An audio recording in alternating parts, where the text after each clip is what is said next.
Hello friends, आप सभी का स्वागत है इस चैनल में। इस वीडियो में हम लॉर्ड हेस्टिंग्स से related important MC question cover करेंगे। तो लॉर्ड हेस्टिंग्स का टाइम पीरियड 1813 टू 1823 1813 से 1823 तक है। तो इस टाइम पीरियड में जो भी इंपॉर्टेंट पॉइंट है हमारे एग्जाम के पॉइंट में से, तो उसे हम एमसी की फॉर्म में कवर करेंगे। और इससे पहले मैं Robert Clive, Warren Hastings, Lord Cornwallis और लॉर्ड वेलेस्ली पे कवर कर चुका हूँ, तो आप उन लेक्चर को भी देख सकते हैं। तो इस वीडियो में हम लॉर्ड हेस्टिंग्स पे फोकस रखेंगे। तो यहाँ पे हमारा फर्स्ट क्वेश्चन है, Lord Hastings became the governor general of Bengal in which year. Lord Hastings Bengal का गवर्नर जनरल किस वर्ष बना था। तो यहाँ पे ईयर बताना ये किस वर्ष बना था। तो ऑप्शन बी राइट आंसर 1813, ये 1813 में बना था। तो option B right answer 1813। Next है, Lord Hastings served as the governor general of Bengal from. लॉर्ड हेस्टिंग्स ने कब से कब तक बंगाल के गवर्नर जनरल के रूप में कार्य किया। तो option D right answer 1813 to 1823, 1813 से 1823 तक ये बंगाल के गवर्नर जनरल के रूप में कार्य किया। तो ऑप्शन डी राइट आंसर है। नेक्स्ट है, the Gurkha war took place during the tenure of. Gurkha युद्ध किसके कार्यकाल के दौरान हुआ था। तो यहाँ पे आपको बताना है गुरखा वार के दौरान बंगाल का गवर्नर जनरल कौन था। तो ऑप्शन बी राइट आंसर है लॉर्ड हेस्टिंग्स। तो उस टाइम बंगाल का गवर्नर जनरल लॉर्ड हेस्टिंग्स था। तो गुरखा वार को ही एंग्लो नेपाली वार कहा जाता है। तो उस टाइम नेपाल के राजा कौन थे। तो उस टाइम नेपाल के राजा भीमसेन थापा। तो उस टाइम नेपाल के राजा भीमसेन थापा थे और बंगाल का गवर्नर जनरल लॉर्ड हेस्टिंग्स था। तो ऑप्शन बी राइट आंसर है। Next, which treaty was signed after the first Anglo Gurkha war. First Anglo Gurkha war के बाद किस संधि पर हस्ताक्षर किए गए थे। तो option C right answer Sugauli. Sugauli treaty पे साइन किए गए थे फर्स्ट एंग्लो गुरखा वार के बाद। तो option C right answer Sugauli. Next, who was the governor general of Bengal when the treaty of Sugauli was made. Sugauli की संधि के समय बंगाल का गवर्नर जनरल कौन था। तो option A right answer Lord Hastings. Treaty of Sugauli के समय बंगाल का गवर्नर जनरल लॉर्ड हेस्टिंग्स था। तो गुरखा वार को ही एंग्लो नेपाल वार कहा जाता है। गुरखा वार को ही एंग्लो नेपाल वार कहा जाता है। तो ये वार नेपाल और ईस्ट इंडिया कंपनी के बीच में हुआ था और इस वार के बाद 1816 में ट्रीटी ऑफ सुगोली पे साइन किया गया था। तो इम्पोर्टेंट पॉइंट है, गुरखा वार को एंग्लो नेपाल वार कहा जाता है। तो ये वार 1814 से 1816 में नेपाल और ईस्ट इंडिया कंपनी के बीच में हुआ था और इस वार के एंड के बाद 1816 में ट्रीटी ऑफ सुगोली पे साइन किया गया था और उस time governor general Lord Hastings था। और यहीं पे पूछा जाएगा नेपाल के उस टाइम राजा कौन थे। तो भीमसेन थप्पा। भीमसेन थप्पा उस टाइम नेपाल के राजा थे। Next, Lord Hastings was given the title of Marquess of Hastings for which victory? किस विजय के लिए लॉर्ड हेस्टिंग्स को मार्क्वेस ऑफ हेस्टिंग्स की उपाधि दी गई। तो ऑप्शन ए राइट आंसर है द गुरखा वार। गुरखा वार की विजय के लिए से मार्क्वेस ऑफ हेस्टिंग्स की उपाधि दी गई। तो ऑप्शन ए राइट आंसर है the Gurkha war. Next, who exterminated the Pindaris. पिंडारियों का दमन किसने किया। तो ऑप्शन बी राइट आंसर है लॉर्ड हेस्टिंग्स। लॉर्ड हेस्टिंग्स के द्वारा पिंडारियों का दमन किया गया था। तो इसके द्वारा 1817 टू 1817 से 1818 के बीच में पिंडारियों का दमन किया गया था लॉर्ड हेस्टिंग्स के द्वारा। तो ऑप्शन बी राइट आंसर है। Next, who were the Pindaris. Pindari कौन थे। तो ऑप्शन सी राइट आंसर है रोबर्स। पिंडारी ये लुटेरे थे। तो ये एक प्रकार के मराठा के इरेगुलर आर्मी थे जो युद्ध के दौरान मराठा को सहायता करते थे और इसके बदले इन्हें लूटपाट करने की अनुमति दी जाती थी।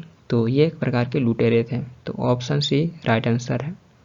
नेक्स्ट है, who was the governor general during the third Anglo Maratha war. Third Anglo Maratha war के दौरान गवर्नर जनरल कौन था। तो ऑप्शन सी राइट आंसर है Lord Hastings. Lord Hastings third Anglo Maratha war के दौरान गवर्नर जनरल था। तो जान ही रहेंगे टोटल 3 मराठा वार हुए थे। तो फर्स्ट एंग्लो मराठा वार के दौरान गवर्नर जनरल वारन हेस्टिंग्स था और ये फर्स्ट गवर्नर जनरल बना था बंगाल का। देन बात कर ले हम सेकेंड एंग्लो मराठा वार। तो सेकेंड एंग्लो मराठा वार के दौरान गवर्नर जनरल लॉर्ड वेलेस्ली था। तो इससे पहले मैं लॉर्ड वेलेस्ली पे कवर कर चुका हूँ, तो आप इस लेक्चर को भी देख सकते हैं। तो थर्ड एंग्लो मराठा वार के दौरान गवर्नर जनरल लॉर्ड हेस्टिंग्स था। तो थर्ड एंग्लो मराठा वार 1817 से 1818 के बीच में हुआ था, और इस वार के बाद पेशवाशिप को एबोलिश कर दिया गया और इनके टेरिटरीज को एनेक्स कर लिया गया। तो थर्ड एंग्लो मराठा वार के दौरान पेशवाशिप को एबोलिश कर दिया गया और इनके टेरिटरीज को अनेक्स कर लिया गया। इंपॉर्टेंट पॉइंट है। नेक्स्ट है the treaty of Poona was signed on June 1817 between. Poona की संधि पर जून 1817 को किसके बीच हस्ताक्षर किए गए थे? तो ऑप्शन डी राइट आंसर है इंग्लिश एंड पेशवा। इंग्लिश और पेशवा के बीच में जून 1817 में ट्रीटी ऑफ पूना हुआ था। देन इसके बाद नवंबर 1817 में ब्रिटिश और सिंधिया के बीच में ट्रीटी ऑफ ग्वालियर हुआ था। देन इसके बाद जनवरी 1818 में ब्रिटिश और होलकर के बीच में ट्रीटी ऑफ मंदसौर हुआ था। तो होलकर और सिंधिया ये भी एक मराठाई सरदार थे। तो सिंधिया के बीच में ट्रीटी ऑफ ग्वालियर हुआ था, होलकर के बीच में ट्रीटी ऑफ मंदसौर हुआ था, और पेशवा के बीच में ट्रीटी ऑफ पूना हुआ था। और उस टाइम पेशवा कौन थे? तो उस टाइम पेशवा बाजीराव सेकेंड। तो ये लास्ट पेशवा रहते हैं। तो ऑप्शन डी राइट आंसर है।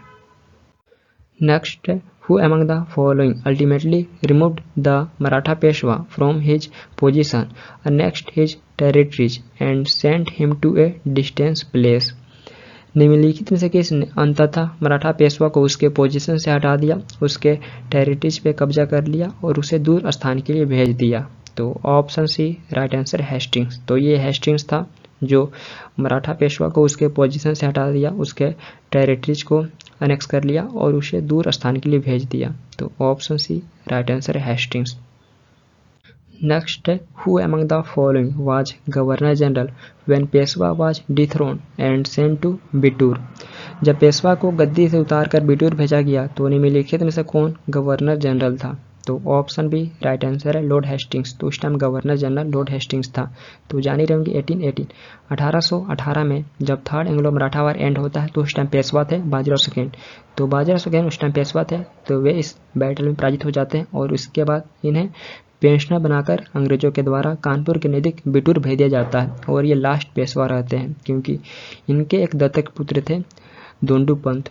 तो दोंडू पंत जिन्हें नाना साहब भी कहा जाता है, तो नाना साहब को अंग्रेजों ने पेशवा एक्सेप्ट करने से इनकार कर दिया था, क्योंकि जब 1851 में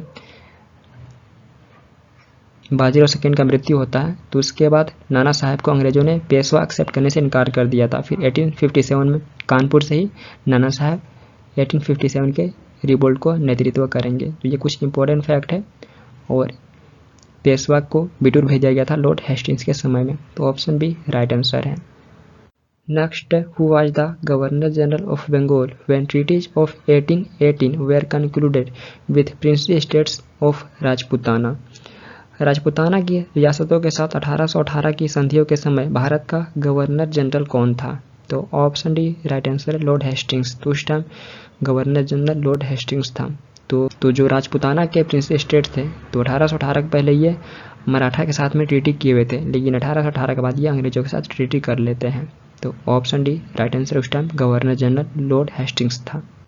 नेक्स्ट है who among the following negotiated subordinate alliances of 1817 to 18 with the princely states of Rajputana. निम्नलिखित में से किसने राजपूताना की रियासतों के साथ 1817 से 1818 के अधीनस्थ पर बातचीत की? तो ऑप्शन सी राइट आंसर है चार्ल्स मेटकॉफ। तो ये चार्ल्स मेटकॉफ था जो नेगोशिएट किया था राजपूताना की प्रिंसली स्टेट के साथ सबऑर्डिनेट अलायंसेस के लिए। तो ऑप्शन सी राइट आंसर है। फिर इसके बाद ये 1835 में गवर्नर जनरल भी बनता है। तो ये भारत का गवर्नर जनरल बनेगा 1835 में विलियम बेंटिंग के बाद। नेक्स्ट है when Lord Hastings became the governor general of Bengal he had to face the problem of. जब लॉर्ड हेस्टिंग्स बंगाल का गवर्नर जनरल बना तो उसे किन समस्याओं का सामना करना पड़ा? तो ऑप्शन डी राइट आंसर है all of the above, the Pindari, the Gurkhas and the Maratha. तो इन तीनों शक्तियों से इसे सामना करना पड़ा था। तो option D right answer all of the above. Next है under which governor general Britishers adopted policy of paramountcy. अंग्रेजों ने किस गवर्नर जनरल के अधीन सर्वोपरिता की नीति अपनाई? तो option A right answer Lord Hastings. अंग्रेजों ने लॉर्ड हेस्टिंग्स के अंडर पॉलिसी ऑफ पैरामाउंट्स को अडॉप्ट किया। तो option A right answer Lord Hastings.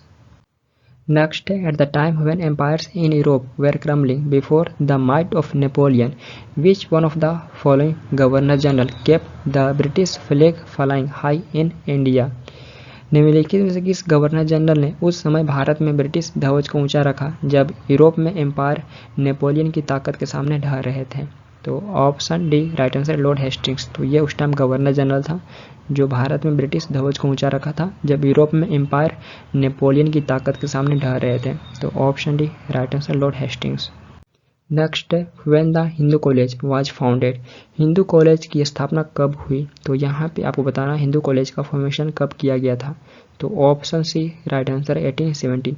1817 में हिंदू कॉलेज का फॉर्मेशन किया गया था। तो 1817 में डेविड हारे के कोलैबोरेशन से राजा राम मोहन रॉय के द्वारा कलकत्ता में हिंदू कॉलेज का फॉर्मेशन किया गया था। तो इससे पहले मैं राजा राम मोहन रॉय पे कवर कर चुका हूँ, तो आप उस लेक्चर को देख सकते हैं, मैं आई बटन में लिख दे दूंगा। तो फॉर्मेशन 1817 में हिंदू कॉलेज का कलकत्ता में हुआ था। Next, what was the name of the first vernacular newspaper of India, Bharat का प्रथम स्थानीय समाचार पत्र का क्या नाम था? तो यहाँ पे आपको बताना भारत का फर्स्ट वर्नाक्यूलर न्यूज़पेपर का नाम क्या था। तो ऑप्शन डी राइट आंसर है समाचार दर्पण। समाचार दर्पण ये भारत का फर्स्ट वर्नाक्यूलर न्यूज़पेपर था। तो ऑप्शन डी राइट आंसर समाचार दर्पण। नेक्स्ट है द फर्स्ट वर्नाक्यूलर न्यूज़पेपर समाचार दर्पण was published during the rain of, first vernacular newspaper समाचार दर्पण किसके शासनकाल के दौरान प्रकाशित हुआ था? तो ऑप्शन है right answer Lord Hastings. Lord Hastings के समय फर्स्ट वर्नाक्यूलर न्यूज़पेपर समाचार दर्पण को पब्लिश किया गया था। तो समाचार दर्पण ये भारत का फर्स्ट वर्नाक्यूलर न्यूज़पेपर यानी ये पहला स्थानीय समाचार पत्र था जिसे मई 1818 में श्रीरामपुर से मिशनरीज के द्वारा पब्लिश किया गया था। तो ये क्रिश्चियन मिशनरीज थे, तो इनके द्वारा श्रीरामपुर से मई 1818 में पब्लिश किया गया था और इसे first Indian language newspaper consider किया जाता है। तो समाचार दर्पण ये पहला इंडियन लैंग्वेज न्यूज़पेपर था, तो इसे लॉर्ड हेस्टिंग्स के शासनकाल के दौरान पब्लिश किया गया था। तो ये भी fact important, option A right answer है। नेक्स्ट है who among the following introduce ryotwari system in Madras, निम्नलिखित में से किसने मद्रास में रैयतवाड़ी सिस्टम की शुरुआत किया था? तो ऑप्शन सी राइट आंसर है थॉमस मुनरो। थॉमस मुनरो के द्वारा मद्रास में रैयतवाड़ी सिस्टम को इंट्रोड्यूस किया गया था। तो 1820 के आसपास में थॉमस मुनरो जब मद्रास का गवर्नर था तो इसने पूरे मद्रास में रैयतवाड़ी सिस्टम को इंट्रोड्यूस किया था। तो इम्पोर्टेंट पॉइंट है ये 1820 के आसपास में उस टाइम मद्रास का गवर्नर था, तो इसने पूरे मद्रास में रैयतवाड़ी सिस्टम को इंट्रोड्यूस किया था और उस टाइम बंगाल का गवर्नर जनरल लॉर्ड हेस्टिंग्स था। तो ये फैक्ट इंपॉर्टेंट है, स्टेटमेंट के रूप में ऐसे क्वेश्चन पूछे जा सकते हैं। नेक्स्ट है who passed the Bengal tenancy act to protect the interest of the farmers, किसानों के हितों की रक्षा के लिए बंगाल टेनेंसी एक्ट किसने पारित किया? तो option B right answer Lord Hastings. Lord Hastings के द्वारा बंगाल टेनेंसी एक्ट को पारित किया गया था। तो option B right answer Lord Hastings. Next है during the time of Lord Hastings the Bengal tenancy act was passed in which year, Lord Hastings के समय बंगाल टेनेंसी एक्ट किस वर्ष पारित किया गया था? तो यहाँ पे आपको बताना है लॉर्ड हेस्टिंग्स के समय किस वर्ष बंगाल टेनेंसी एक्ट को पारित किया गया था। तो ऑप्शन ए राइट आंसर 1822। 1822 में बंगाल टेनेंसी एक्ट को पारित किया गया था। तो ऑप्शन ए राइट आंसर है। Next the tenure of which governor general is known for policy of intervention and वार, इस गवर्नर जनरल का कार्यकाल हस्तक्षेप एवं युद्ध की नीति के लिए जाना जाता है। तो option C right answer Lord Hastings. Lord Hastings का tenure policy of intervention and war के लिए जाना जाता है। तो option C right answer Lord Hastings. Next, who among the following served as the temporary Governor General during the interval between Lord Hastings and Lord Amherst? Lord Hastings और Lord Amherst के बीच अंतराल के दौरान निम्नलिखित में से किसने टेम्पोररी गवर्नर जनरल के रूप में कार्य किया? तो ऑप्शन बी राइट आंसर है जॉन एडम्स। जॉन एडम्स ये टेम्पोररी गवर्नर जनरल के रूप में कार्य किया लॉर्ड हेस्टिंग्स और लॉर्ड एमहर्स्ट के बीच। तो ऑप्शन बी राइट आंसर है जॉन एडम्स। तो लॉर्ड हेस्टिंग्स के बाद ये कुछ समय के लिए गवर्नर जनरल बना था, उसके बाद फिर लॉर्ड एमहर्स्ट बनता है। तो फ्रेंड्स हमारा नेक्स्ट एंड लास्ट क्वेश्चन है, तो इसका आंसर आपको कमेंट बॉक्स में लिखना है। तो क्वेश्चन यहाँ पे है, the treaty of Sugauli was signed in 1816 between the British and. Sugauli की संधि 1816 में ब्रिटिश और किसके बीच हस्ताक्षर किए गए थे? तो इसका आंसर आपको कमेंट बॉक्स में लिखना है। ट्रीटी ऑफ सुगोली 1816 में ब्रिटिश और किसके बीच किए गए थे? तो उम्मीद है ये वीडियो आप सबके लिए हेल्पफुल होगा। यदि हेल्पफुल रहा तो आप अपना फीडबैक दे सकते हैं। इस वीडियो को भी लाइक, कमेंट एंड शेयर कर सकते हैं और इस चैनल को भी सब्सक्राइब कर सकते हैं फॉर मोर वीडियोज। तो हम फिर मिलते हैं नेक्स्ट वीडियो के साथ। Thank you for watching this video. Thank you.